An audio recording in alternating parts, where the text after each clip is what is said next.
মুসলিম জাহানের ঐক্য ও কল্যাণ কামনার মধ্য দিয়ে ইতালির বাণিজ্যিক রাজধানী মিলানোতে উদযাপিত হচ্ছে ঈদ উল ফিতর। মিলানোর কেন্দ্রীয় জামে মসজিদ, মসজিদে নূর সহ কয়েকটি পার্কে বরাবরের ন্যায় এবারও আজ সকালে আয়োজন করা হয় ঈদের জামাত, যেখানে শরিক হয় কয়েক হাজার ধর্মপ্রাণ বাংলাদেশি। ওই সময় নামাজ স্থলে উপস্থিত হন মিলানোর সাবেক মেয়র লেটিৎসিয়া মোরাত্তি, গির্জার পাপা সহ ইতালিয়ান প্রশাসনের ঊর্ধ্বতন কর্মকর্তাবৃন্দ। মেয়র বাংলাদেশি সহ সকল মুসলমানদের উদ্দেশ্যে বলেন,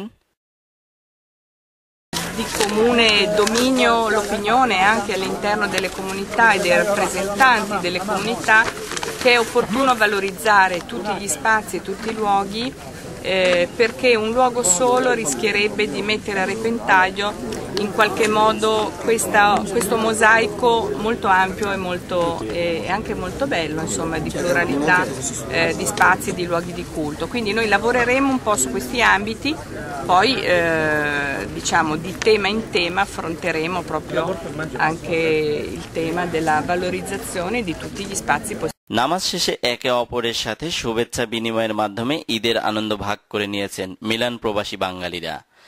পৃথিবীর নানা প্রান্তে আজ ঈদের আনন্দ যখন কল্পনাতীত, আগামী দিনে সেখানেও বয়ে যাক ঈদ আনন্দ।